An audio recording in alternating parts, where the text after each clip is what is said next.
तुझे नासमझी मालूम पड़ती है कि मैं नासमझ हूँ। तो मैं नासमझ हूँ, ये तो तुम्हारे दिल में एक खुदकन है। खुदकन दाल पकाता है ना, दाल आप लोगों ने देखा ही होगा। पानी खौलता है कि नहीं? दूध खौलता है, दाल खौलती है गर्म पानी में, तो खुदुर बुदुर होता है ना उसमें, खुदुर बुदुर। तो जैसे पकती हुई दाल में खुदुर बुदुर होता है, ऐसे तुम्हारे दिल में मैं अज्ञानी हूँ, मैं दुखी हूँ, मैं मरने वाला हूँ, अब मैं जिंदा नहीं रहूंगा, मैं मर जाऊंगा, ये तुम्हारे दिल में खुदर बुदर होता है। मैं दुखी हूँ, ये भी एक दिल की खुदर बुदर है। वो मैं दुखी हूँ, क्योंकि सो जाने पर वो खुदर बुदर कहाँ चली जाती है, वो कहीं दुख कहाँ भाग जाता है। तो मैं बेवकूफ हूँ कि ये भी दिल की एक खुदर बुदर है। मैं अज्ञानी हूँ, बेवकूफ हूँ मैं ना, मैं अज्ञानी हूँ, और मैं मरने वाला हूँ, ये भी एक दिल की खुदर बुदर है। तो देखो, तुम इनको जानते हो, साक्षी हो इनके। साक्षी हो माने गवाह हो। तुम्हारे दिल में एक बार आया कि मैं तो मरने वाला हूँ, एक बार आया कि हाय रे मैं बड़ा दुखी हूँ, एक बार आया तुम्हारे दिल में कि मैं तो बेवकूफ हूँ, नासमझ हूँ, अज्ञानी हूँ। तो ये तीनों तो 3 बार आए, और ये तीनों खुदकन को तुमने देखा, तुमने जाना, तुम तीनों के गवाह हो, तो तुम तीनों से न्यारे हो। तो जब सज्जन बोले कि मैं तो महाराज अज्ञानी हूँ, तो बोले कि तुम अज्ञानी नहीं हो, मैं अज्ञानी हूँ। ऐसी जो लहर उठती है ना तुम्हारे दिल में, तुम्हारे दिल में एक लहर आती है कि मैं अज्ञानी हूँ, हर समय थोड़े रहता है। क्यों? कि तुम्हारे दिल में किसी के हर समय रहता है कि मैं अज्ञानी हूँ? अरे कभी कभी आ जाता है? तो हर समय रहता है कि मैं मरने वाला हूँ कि नहीं? कभी कभी आ जाता है। तो हर समय तुम्हें आता है कि मैं नरक में जाऊंगा कि स्वर्ग में जाऊंगा? हर समय रहता है कि नहीं? कभी कभी आ जाता है। तो ये तुम्हारे दिल के सरोवर में कभी गंदली और कभी साफ लहरें उठा करती हैं, लहरें। और तुम वो प्रकाश हो जो इन लहरों को देखते हो, तुम वो ज्ञान हो, वो चेतन हो, तुम वो प्रकाश हो जो इन उठने वाली और पटने वाली, गिरने वाली लहरों को देखते हो। तो असल में तुम अज्ञानी नहीं हो, अज्ञानी के गवाह हो, साक्षी हो। हाँ, तुम मरने वाले नहीं हो, मरने वाले के गवाह हो। तुम दुखी नहीं हो, तुम दुखी के गवाह हो। गवाह माने इसी को वेदांती लोग साक्षी बोलते हो। साक्षी माने गवाह। जैसे सड़क पर से कौन आया कौन गया, एक आदमी बैठे बैठे देख रहा है, एक औरत आई चली गई, एक मर्द आया चला गया, एक आदमी सिर पर टोकरी लिए आया चला गया, एक आदमी मोटर में आकर चला गया, और वो देखने वाला जहाँ का तहाँ बैठा है, ज्यों का त्यों है। इसी प्रकार तुम्हारे दिल में तरह तरह की जो लहरें आती रहती हैं। दिन भर में एक बार आया मैं पापी हूँ, एक बार आया अच्छा काम हुआ, पुण्य आत्मा हूँ। एक बार मन में आया कि हाय हाय मैं बड़ा दुखी हूँ। दूसरी बार मन में आया कि मैं सुखी हूँ। एक बार मन में आया मैं नरक में जाऊंगा, एक बार मन में आया मैं स्वर्ग में जाऊंगा। एक बार मन में आया मैं नासमझ हूँ, एक बार मन में आया मैं बड़ा समझदार हूँ। ये सब दिल में तरंगें, वृत्तियों की तरंगें उठा करती हैं। ये वृत्तियों की तरंगें हैं जो दिल में उठा करती हैं, और ये उठती हैं और चली जाती हैं, और तुम इनके साक्षी एक रहते हो। तो को हम विचार करो कि मैं कौन हूँ। जो दिखता है मैं सुखी हूँ, मैं दुखी हूँ, वो हो तुम, कि जिसको दिखता है वो हो तुम। जैसे घड़ी हो तुम, कि घड़ी देखने वाले हो तुम, ऐसे मन में ये जो लहरें उठती हैं वो हो तुम, कि इनको जो देखता है सो हो तुम? तो हम विचार करो, मैं कौन हूँ?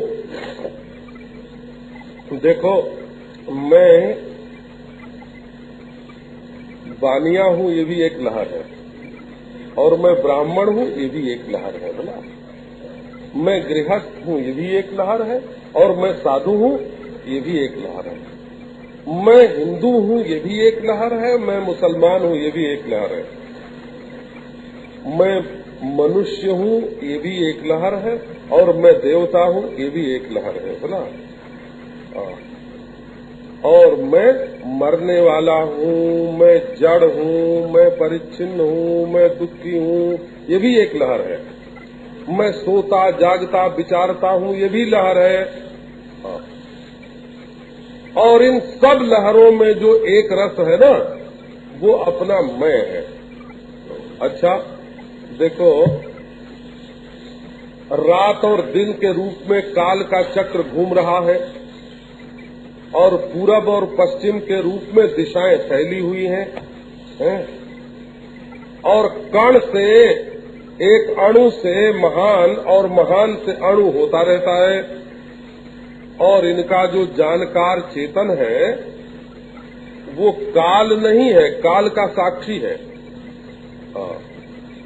वो देश नहीं है, देश का साक्षी है। वो वस्तु नहीं है, वस्तु का साक्षी है। और वो साक्षी देश काल वस्तु से परे अखंड ब्रह्म है। को हम अपने बारे में विचार करो, मिनटों में सारे दुख मिट जाए हो। हाँ, को हम कथमिदं जातम को वही कर्तास्य विद्यते। अच्छा, ये जो दुनिया दिखाई पड़ रही है, ये कहाँ से निकली? देखो, सोते समय सारी अज्ञान में लीन हो जाती है, और जागते समय सारी अज्ञान में से निकल जाती है। ये तो रोज देखते हैं ना। तो अज्ञान के पीछे जो चैतन्य बैठा हुआ है, उसी में अज्ञान के द्वारा ये सृष्टि उदय होती है, और अज्ञान के द्वारा ही विलय होती है, और इसमें अज्ञान है ही नहीं। कहाँ से पैदा हुआ ये? किस ईश्वर ने इसको बनाया, इस पर विचार करो। वो ईश्वर यहीं बैठ करके सृष्टि को बनाता है, अपने आप में बैठ करके सृष्टि को बनाता है, और अपने आप में बैठकर सृष्टि को मिटाता है। को वही कर्तास्य विद्यते, इसका कर्ता कौन है? उपादानम किमस्ति हो विचारस्योयमीदृशः। उपादानम किमस्ति, उपादान कारण क्या है? उपादान क्या होता है? उपादान कारण ऐसे होता है जैसे कुम्हार जब घड़ा बनाता है तो क्या चीज हाथ में लेकर के उससे घड़ा बनाता है? माटी। उपादाय जत उपादाय कार्यम निर्मीयते। जिस चीज को अपने हाथ में लेकर के वो घड़े को बनाता है। अच्छा, जब कपड़ा बनाना होता है तो क्या चीज लेकर के कपड़े को बनाते हैं? सूत। वो सूत उपादान है, उसी का नाम उपादान है। अच्छा, जब समोसे बनाते हैं तो किस चीज से बनाते हैं?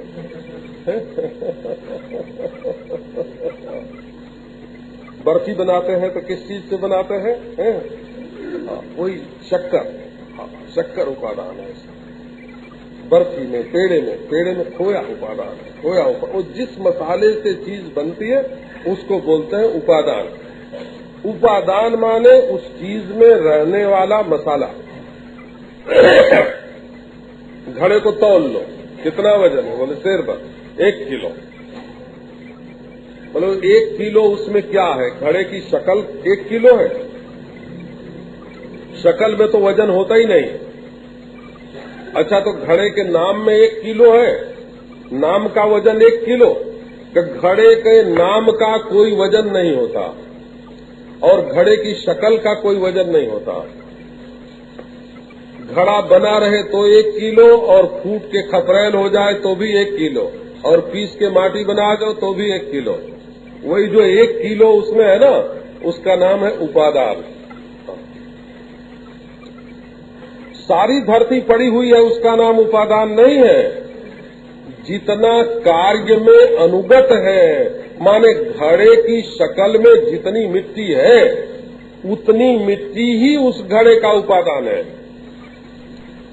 अब देखो कि ये जो दुनिया बनी है इसका उपादान क्या है। ईश्वर ने पहले कौन सी चीज उठाई अपने हाथ में और उससे ये दुनिया गढ़ी।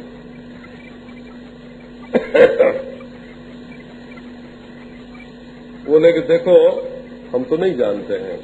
तो नहीं जानते हो ना, तो तुमने ये दुनिया गढ़ी है, अब जानो इस बात को। तो क्या चीज अपने हाथ में लेके हमने ये दुनिया गढ़ी है? बोले यही अज्ञान अपने हाथ में लेके तुमने ये दुनिया गढ़ी है। अज्ञान से जो चीज गढ़ी जाती है वो असल में गढ़ी नहीं जाती, और ज्ञान से जो चीज मिटती है असल में वो चीज मिटती नहीं।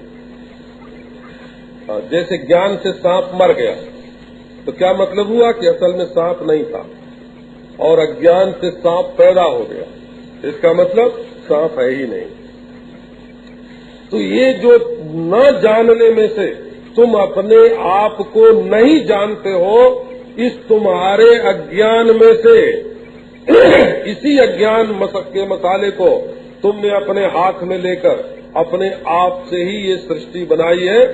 माने अपने आप को तुम पहचानते नहीं हो, इसलिए ये सारी सृष्टि तुम्हारे सिर पर सवार हो गई है। और अपने आप को पहचान लो तो तुम्हारे सिर पर कोई बोझ ही न रहे, सारा बोझा उतर जाए, मिनटों में सारे दुख दूर हो जाए, सारी जड़ता दूर हो जाए, सारी मृत्युएं मिट जाए मिनटों में। एक बात जरूर है कि संसार की वस्तुओं में जिसको महत्व बुद्धि बहुत ज्यादा होती है ना, अरे हमारा ये न छूटे, ये न छूटे, ये न छूटे, अब जब वो थोड़ी सी चीज पकड़ के बैठेंगे तो समूचा संसार कैसे छूटेगा। पकड़ के बैठे हैं ना, पकड़ के बैठे, देह को पकड़ के बैठे हैं, देह के संबंधियों को पकड़ के बैठे हैं, चीजों को पकड़ के बैठे हैं। लोग कहते हैं महाराज हम तो वेदांत सोचते सोचते पागल हो गए, हमारी समझ में नहीं आता है। बेटे के बिना तो काम नहीं चलता है, पैसे के बिना तो काम नहीं चलता है? और शरीर में जो पीप भरी है उसको निकाले बिना तो काम नहीं चलता है। आप लोग गंदी बात मत समझना है इसको। ये जैसे फोड़ा होए ना और उसमें पीप भरी होए और निकले बिना उसके दर्द होता हो, तकलीफ होता हो, ऐसे ये जो संसार के कामी पुरुष हैं उनके शरीर में दीर्घ का पीप भर जाता है, और जैसे पीप भरने पर जैसे दर्द होता है वैसे उनके शरीर में दर्द होता है, और वो मन में वेग होता है, मन में दर्द होता है, और फोड़ा फूट जाने पर जैसे आराम मालूम पड़ता है वैसे इन कामी लोगों को संसार में सुख मालूम पड़ता है।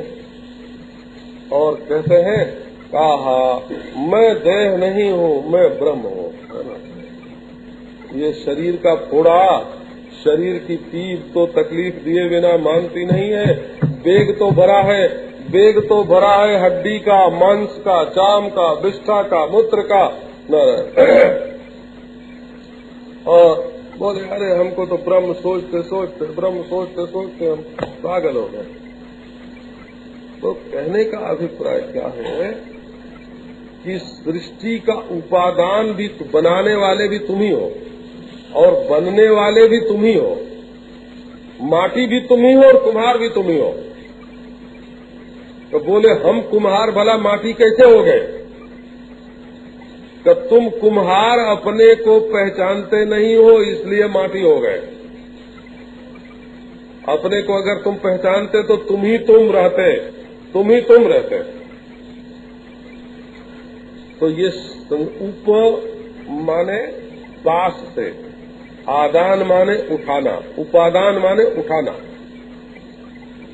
जिस चीज को उठा करके हम किसी चीज को बनाते हैं या बन करके भी बनी हुई चीज जिसको उपादान करके ले करके रखती है, जैसे घड़ा बनने पर भी मिट्टी को अपने अंदर रखता है, जैसे कपड़ा बनने पर भी सूत को अपने अंदर रखता है, वैसे ये जो तरह तरह की दुनिया दिख रही है ये किस मसाले को अपने अंदर रखती है? तो देखो वो मसाला ऐसा है जो हमेशा रहता है, हमेशा में बदल होए उस मसाले में बदल नहीं है, वो हर जगह रहता है।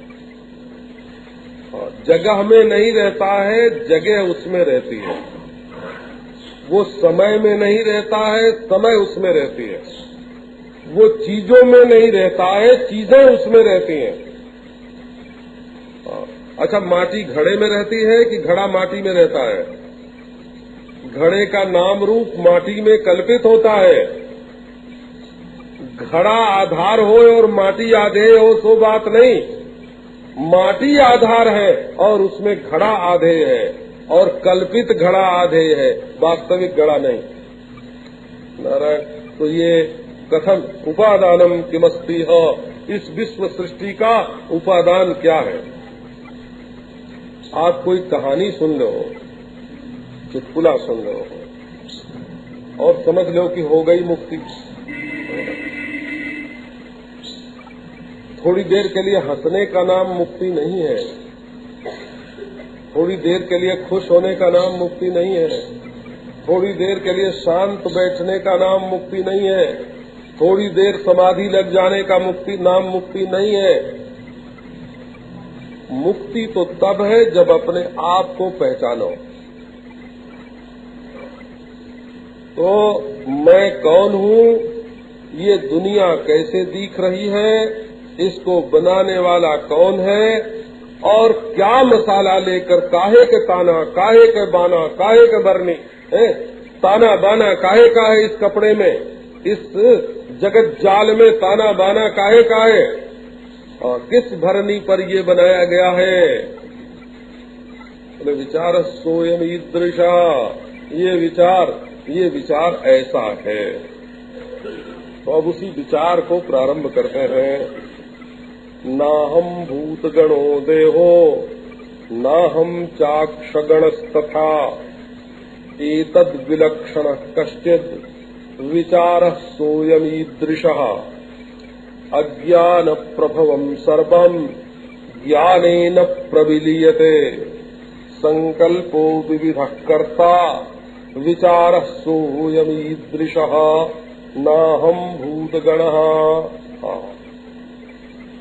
मैं एक भूत भी नहीं हूँ और भूत गण भी नहीं हूँ। एक महात्मा बोलते थे, स्मशान शंकर भगवान का स्मशान चेतना है। पहले ये लोग तंत्र की साधना करते थे तो आधी रात के समय जाके स्मशान में जहाँ कोई नहीं मुर्दे पर बैठ जाते थे। ऐसा सुनने में आता है कि फिर उनको भूत प्रेत दिखने लगे। तो कहीं भूतों के बच्चा हो रहा है, तो कहीं ब्याह हो रहा है, तो कहीं ढोलक बज रही है, तो कहीं रोशनी हो रही है। तो ये सब क्या है? बोले वहाँ है कुछ नहीं, ये सब नजर का फेर है। तो जब तक तुम अपने को देह मानते हो तब तक दुनिया में बड़ी सच्चाई मालूम पड़ती है, और जब अपने को तुम ब्रह्म जान लेते हो, ये असल में छोटी चीज पर नजर होने से और छोटे माध्यम से देखने पर चीज बड़ी मालूम पड़ती है। अब समझो कि इस मोहल्ले में प्रेम कुटी एक मकान है कि नहीं, जिसमें हम लोग बैठ के सत्संग कर रहे हैं। क्या बढ़िया हाल है, क्या बढ़िया श्रोता है, क्या बढ़िया वक्ता है, हाँ अच्छा, कैसी सकल सूरत है, सब लोग बैठे हैं, बिल्कुल सच्चा है कि नहीं। अब इसको इस दृष्टिकोण से देखो, जैसे हम एक बड़े रईस के घर में जाते हैं,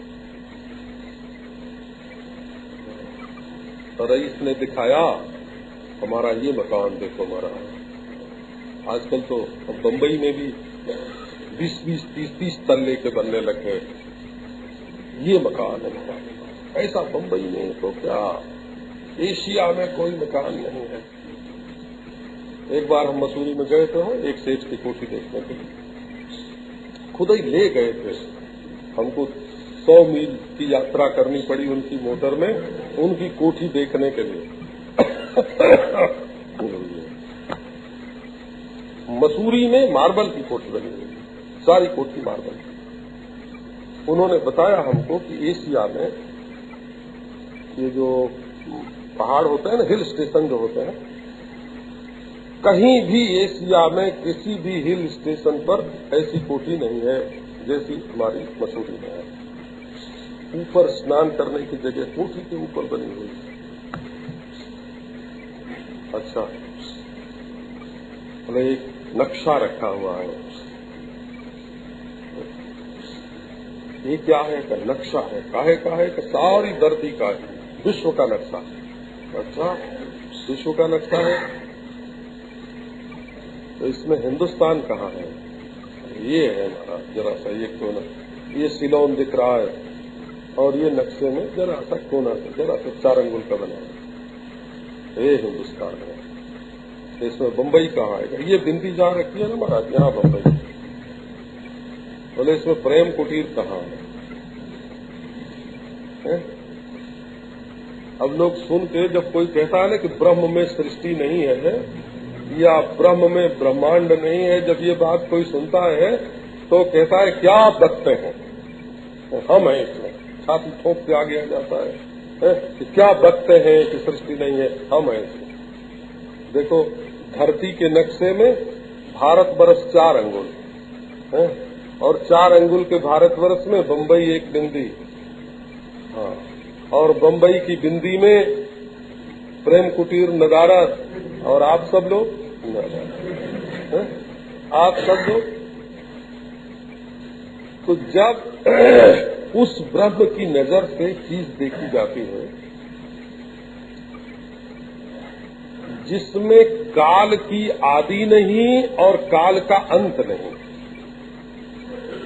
जो अनादि और अनंत काल है, वो काल जिसमें भास रहा है, उस ब्रह्म की दृष्टि से जब देखा जाता है तो इस पृथ्वी की कोई उम्र नहीं निकलती है, बोला ब्रह्मांड की कोई उम्र नहीं निकलती है। देखो काल में उम्र तो तब निकले ना जब कहें कि काल 10 करोड़ बरस काल की उम्र है, और उसका 10 करोड़वां हिस्सा इस धरती की उम्र है, ऐसा बोले। परंतु जहाँ 10 करोड़ वर्ष ही नहीं है, उस काल की दृष्टि से ब्रह्मांड की उम्र क्या होगी? जहाँ दिशा का ओर छोर, पूरब पश्चिम का शुरू और अखीर जिसमें नहीं है, उस पर ब्रह्म परमात्मा में इस धरती का नाप कितना होगा? ये कै गज की धरती होगी, ये कै मील की धरती होगी, जिसका ओर छोर नहीं है, वो देश जिसमें कल्पित है। और नारायण, जिस आकाश में धरती एक कणा भी नहीं है, वो आकाश ऐसी ऐसी कोटि कोटि धरती जिसमें घूमती रहती है और पता नहीं चलता है जिसको, वो आकाश जिसमें कल्पित है, उस परब्रह्म परमात्मा में ये धरती कहाँ है? और देखो तुम नहीं हो, ये कभी तुमको अनुभव हो सकता है? मैं नहीं हूं ऐसा कभी किसी को अनुभव नहीं हो सकता, और ज्ञान नहीं है ये अनुभव भी कभी किसी को नहीं हो सकता। माने मैं ज्ञान स्वरूप हूं और मैं वही देश का अधिष्ठान, और जिसमें अनंत कोटि ब्रह्मांडों का भी कहीं और छोर नहीं, कोई स्थान नहीं, अनंत कोटि ब्रह्मांडों की कोई उम्र नहीं, जिसमें अनंत कोटि ब्रह्मांडों का कोई वजन नहीं। अपना ज्ञान स्वरूप मैं, वही आत्मा, वही ब्रह्म, वही शुद्ध सच्चिदानंद है। तो विचार सोयमीदृशः। हाँ, अब बताओ, धरती के नक्शे में तो इस मकान की गिनती नहीं है, ब्रह्म के नक्शे में अगर ब्रह्म का नक्शा खींचा जाए तो उसमें धरती का कहीं पता चलेगा, उसमें ब्रह्मांड का कहीं पता चलेगा, और वो ब्रह्म अपना आपा है। अज्ञान नाहम भूत गणो देहो नाहम चाक्ष गणस्तथा। ये भूत का बना हुआ शरीर, भूत माने जिसका वर्तमान ही न पकड़ा जाए उसका नाम भूत, जिसका वर्तमान न पकड़ा जा सके उसका नाम भूत। अब आप नोट करो इस बात को, इसको समझो। अच्छा, आप घड़ी में वर्तमान को कभी पकड़ सकते हैं? बोले 1 सेकेंड। अरे बाबा, जब तक मुंह से 1 सेकेंड बोलते हो तब तक तो उसका कितना हिस्सा चला गया उस सेकेंड का, और नए सेकेंड का कितना हिस्सा आ गया। अच्छा, 2 सेकेंड की संधि आप पकड़ सकते हैं? ये घड़ी में जो लकीरें बनी है वो सेकेंड की संधि है। काल को कल्पित रीति से नाप रहे हैं, कल्पित रीति से। अच्छा, पूरब पश्चिम की संधि आप बता सकते हैं कहाँ है? बोले ये मैं बैठा हूँ, ये बता, और मैं यहाँ से उठ के वहाँ बैठ जाऊँ तो वहाँ हो जाएगी है? और मैं उठ के यहाँ से वहाँ बैठ जाऊँ तो वहाँ हो जाएगी। हाँ, हमारे शरीर को लेकर पूरब पश्चिम की कल्पना होती है। जब मैं शरीर बन करके बैठ गया तब पूरब पश्चिम बनता है। पूरब पश्चिम को बनाने वाला मैं हूँ, और भूत भविष्य को बनाने वाला मैं हूँ। बोला, हाँ, भूत भविष्य को बनाने वाला मैं हूँ, और मैं और यह को बनाने वाला मैं हूँ। मैं और यह की कल्पना, पूरब और पश्चिम की कल्पना, पहले और पीछे की कल्पना, इनको बनाने वाला, इनके बीच में बैठा हुआ ये मैं है। और ये मैं अनंत कोटि ब्रह्मांडों का जो अधिष्ठान है, ब्रह्मा, जिसमें देश नहीं, काल नहीं, वस्तु नहीं, वो ये है। ये भूतगण नहीं है। ना हम भूतगणो देहो ना हम चाक्ष गणस्तथा। देह माने क्या होता है संस्कृत में? जैसे कई पुर्जे से कोई मशीन बने ना, जैसे मोटर है, पहिया अलग, धुर्रा अलग, उसकी बॉडी अलग है, उसका इंजन अलग, उस पर पेट्रोल रखने की जगह अलग, बैठने की जगह अलग, तरह तरह के पुर्जे जोड़ दिए, मोटर बन गई। वैसे देह किसको बोलते हैं? देह पुर्जेदार मशीन को संस्कृत में देह बोलते हैं। देह उपचय, देह उपचय, उपचय माने राशि, ढेर, भानमती का कुनबा, इधर पीप रही, इधर खून रहा, हाँ, इधर हड्डी, इधर मांस, इधर चाम, इसमें से मैं कौन सा है? ये मिट्टी का हिस्सा है ना, हड्डी ये मिट्टी का हिस्सा, ये चाम मिट्टी का हिस्सा, ये इसमें खून पानी का हिस्सा, इसमें गर्मी आग का हिस्सा है, पित्त इसमें आग का हिस्सा, इसमें सांस हवा का हिस्सा, इसमें अवकाश जो है वो वायु का हिस्सा। क्या यही तुम हो? ये तो तुम नहीं हो। क्या तुम तो इससे बिल्कुल न्यारे हो, इनके ज्ञाता हो, इनके साक्षी हो, चैतन्य हो, और ऐसे चैतन्य हो जो इनके द्वारा कभी अलग नहीं किए जा सकते। ना हम भूत गणो देहो ना हम चाक्ष गणस्तथा। अब आगे का प्रसंग कल सुना है।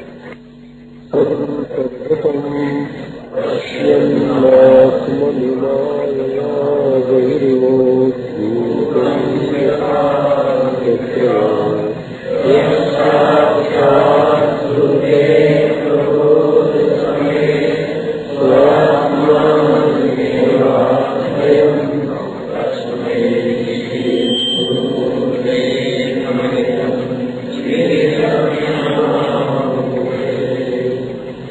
यस्य पादप्रभाध्यस्तः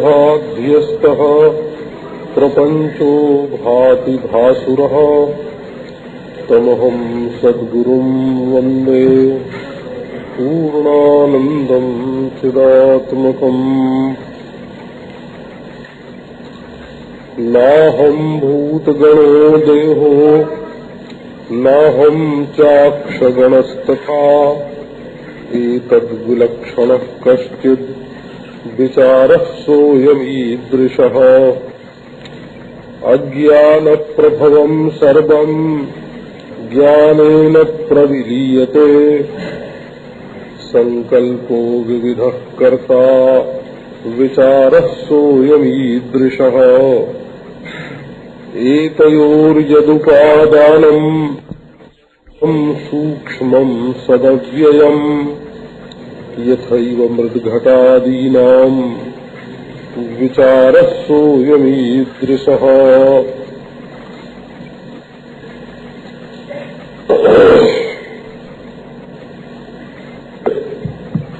जो चीज अपनी नहीं है उसको अपनी समझ ले तो झूठ मूठ की तकलीफ होती है।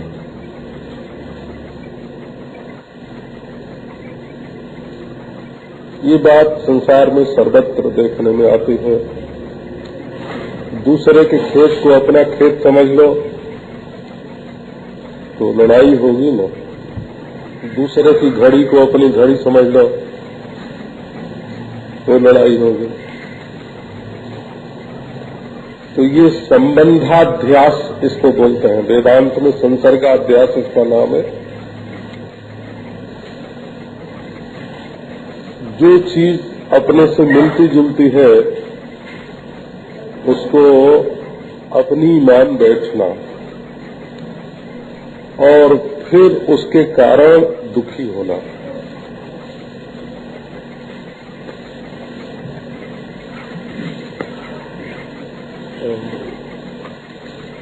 देखो जिंदगी में कितनी बार गलत फहमी होती है कि ये चीज हमारी है, उसके लिए दुखी होते हैं, बाद में मालूम पड़ता है कि हमारी नहीं है।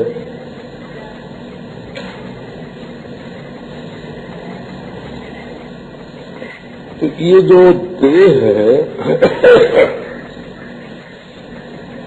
ये किस कारण से मेरा है इस पर विचार करो।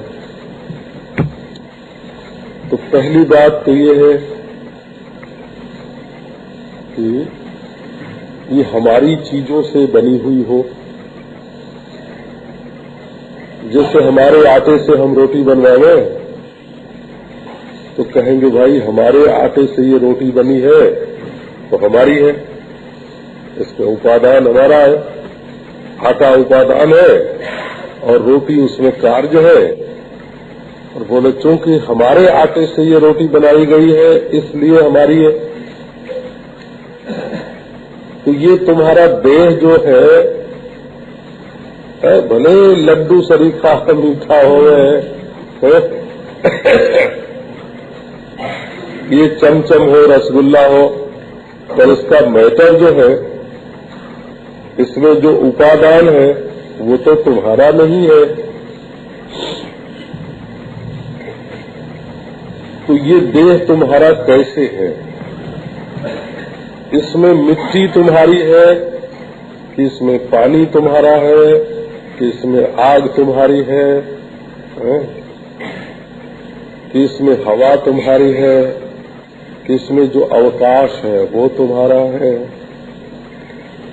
इस पंचभूत से बने हुए शरीर में ऐसी कौन चीज तुम्हारी है जिसके कारण तुम इसको मैं और मेरा बोलते हो? विचार करना पड़ता है। तो भाई अलग अलग तो कोई चीज नहीं है।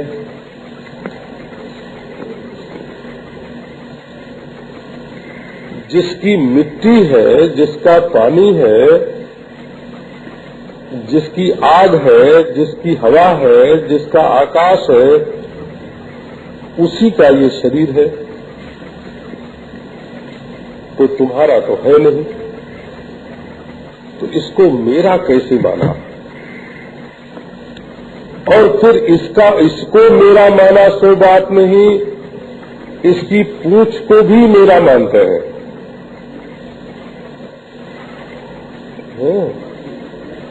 इसकी जो इसके जो लघु भग्नी होते हैं, इसकी जो पूंछ होते हैं, उसको भी मेरा मानते हैं।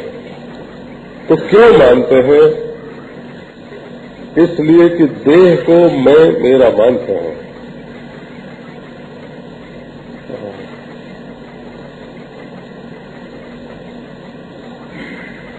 एक बार मैंने एक संत से कहा, बड़े सिद्ध पुरुष थे, मैंने उनसे कहा कि हमको भगवान की शरण में कर दीजिए, ईश्वर की शरण। 17-18 वर्ष की उम्र होगी, बच्चा ही था। ईश्वर पर बड़ी श्रद्धा, बड़ा विश्वास था। तो उन्होंने कहा कि तुम कल आके हमारे पास ये बात बताना कि दुनिया में ऐसी कौन सी चीज है जो ईश्वर की शरण में, ईश्वर के अधीन नहीं है। मिट्टी ईश्वर के अधीन, पानी ईश्वर के अधीन, अग्नि ईश्वर के अधीन, वायु ईश्वर के अधीन, आकाश ईश्वर के अधीन। और आकाश के भीतर रहने वाला, और हवा से चलने वाला, और गर्मी से जिंदा रहने वाला, पानी और माटी से पोषण प्राप्त करने वाला ये शरीर, जो पंचभूत के बिना रह ही नहीं सकता, इसको तुम ऐसा समझते हो कि ये भगवान की शरण में नहीं है, हमारे हाथ में है। देखो, सांस निकल जाती है तो ये माटी का माटी, सांस रहते भी लकवा लग जाए, पक्षाघात रोग हो जाए, तो सांस रहते हुए और मन रहते हुए हाथ उठा नहीं सकते, पांव चला नहीं सकते। क्या अपना दावा, इस शरीर पर अपना दावा कैसा है?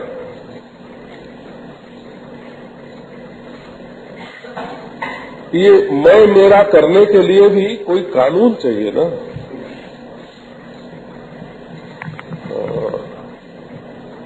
तो या तो अपने श्रम से पैदा किया गया हो, तो अपने श्रम से पैदा किया जाता हो तो कोई सांप बनना मंजूर करेगा, कोई बिच्छू बनना मंजूर करेगा, कोई ततैया बनना मंजूर करेगा। हम अपने श्रम से इसको उत्पन्न करते हैं। अच्छा, तो दुश्मन पर विजय प्राप्त करके इसको छीनते हैं। तो किसी ने हमको ये दान दिया है, कैसे तुम्हारा हक है? एक राजा दूसरे किसी राज्य पर विजय प्राप्त करता है तो उसका हो जाता है। अच्छा, तो तुम्हारे बाप का ये शरीर था, उत्तराधिकार में तुमको मिला है। बाप की संपत्ति पर बेटे का उत्तराधिकार होता है। तो पिता माता की ये संपत्ति रही हो और तुमको उत्तराधिकार में मिला हो, ऐसा भी नहीं है। तुमने अपने श्रम से इसको प्राप्त किया हो का, ऐसा भी नहीं है। तुमने इस पर विजय प्राप्त की हो, ऐसा भी नहीं है। तुम इसमें गोद आ गए हो का, ऐसा भी नहीं है। अच्छा, किसी ने दान दिया हो, ऐसा भी नहीं है। कहते हैं भाई 5-4 समय तक अगर भूखा रहे आदमी को, रोटी खाने को न मिले, तो रोटी पर उसका हक हो जाता है। जबरदस्ती भी रोटी छीन के खा ले तो पाप नहीं लगता, अगर 5-6 दिन का भूखा हो। तो ऐसे तुमको अधिकार प्राप्त हुआ है। आखिर ये देह में जो मैं और मेरा है, ये विचार पूर्वक है कि बिना विचार के है? किसी राष्ट्र के संविधान के अनुसार, ब्रह्मांड के संविधान के अनुसार, विश्व के संविधान के अनुसार, ईश्वर के संविधान के अनुसार, ये मैं मेरे का जो दावा है, जमीन को मैं मेरा समझना, रुपए को मैं मेरा समझना, संबंधियों को मैं मेरा समझना, शरीर को मैं मेरा समझना और उनके कारण दिन रात दुखी होते रहना, कोई छूट जाए तो दुख, कोई आ जाए तो दुख। तो ये अपने दुख का बीज बोना और इसको अपने गले लगाना, ये तो हमारी एक स्वतंत्रता है, बेवकूफी से भरी हुई स्वतंत्रता है, जो दुनिया की चीजों को मैं मेरी समझ करके और उसके लिए दुखी होते हैं। तो नाहम भूतगणो देहा, और अलग अलग जब चीज होती है तो वो अपने लिए नहीं होती, किसी दूसरे के लिए होती है। जैसे 2, 3, 4 भाई हों और आपस में उनमें फूट हो जाए तो उनको किसी दूसरे की आज्ञा से अपना व्यवहार करना पड़ेगा, उनको पराधीन होना पड़ेगा। मोटर में कई पुर्जे होते हैं तो वो ड्राइवर के चलाने के लिए होते हैं। जब शरीर में अनेक वस्तुएं भरी हुई हैं तो वो खुद अपने लिए नहीं हो सकती, वो किसी दूसरे के लिए होते हैं। तो देह माने भानमती का कुनबा, कुछ यहाँ का कुछ वहाँ का, एक जोड़ा हुआ पुर्जे की जोड़ी हुई एक मशीन, उसको मैं मेरा समझने का क्या कारण है?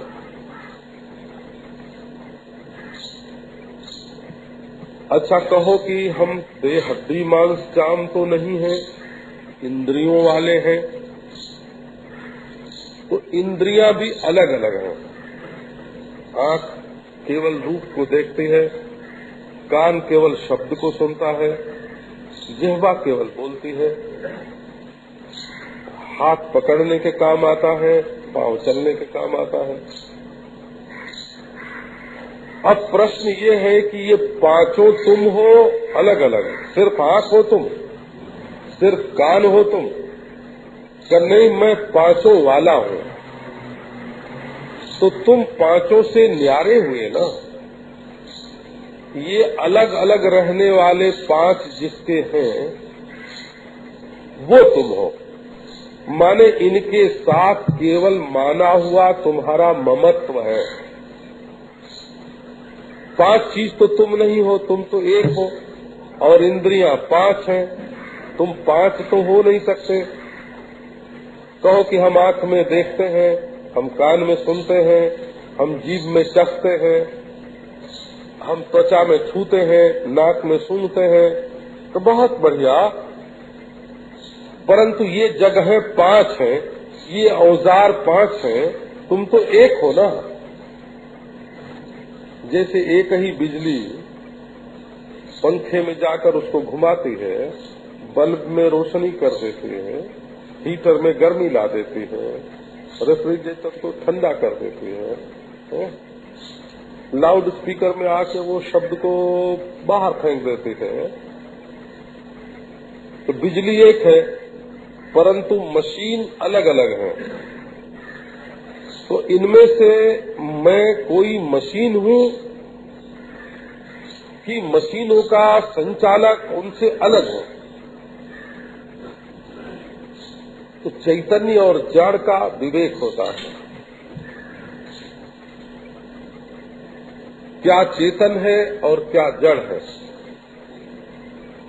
जो अपने को भी न जाने और दूसरे को भी न जाने उसको जड़ कहते हैं, जड़।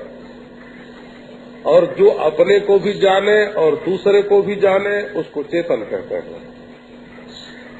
जो पर प्रकाश भी होवे और स्वयं प्रकाश भी होवे उसका नाम चैतन्य है। और जो न स्वयं प्रकाश हो न पर प्रकाश हो उसका नाम जड़। विज्ञान का क्षेत्र दूसरा है और दर्शन का क्षेत्र दूसरा है। जब तक नून लकड़ी का ख्याल जाता है तब तक उसमें लगना चाहिए। और यदि ये विचार होवे कि ये मशीन कैसे चलती है, कभी ये विचार होवे कि ये सृष्टि कैसे चलती है, तत्व दर्शन की जब दृष्टि होवे तो देखना ये तुम्हारा अहम न हड्डी मांस चाम का पुतला है और न तो इंद्रियों का समूह है, क्योंकि ये अलग अलग है और तुम एक हो। और ये दृश्य है और तुम दृष्टा हो। ये जड़ है, तुम चेतन हो। इनके सो जाने पर भी तुम रहते हो। जब देह का बिल्कुल भान नहीं रहता और जब इंद्रियां बिल्कुल काम करती हुई नहीं रहती, उस समय भी आत्मसत्ता रहती है। जागृत और स्वप्न से विलक्षण जो सुषुप्ति दशा होती है उसको भी तुम जानते हो, अनुभव करते हो, देखते हो। तो इस अपने आप को ढूंढने की जरूरत है। बोले भाई अपने आप को ढूंढने से क्या फायदा? अपने आप को ढूंढने से ये फायदा है कि जो चीज अपना आपा नहीं है उसको मैं और मेरा मान लेने के कारण तुम बहुत दुखी हो रहे हो। जो चीज अपनी नहीं है उसको मेरी मान लेने के कारण तुम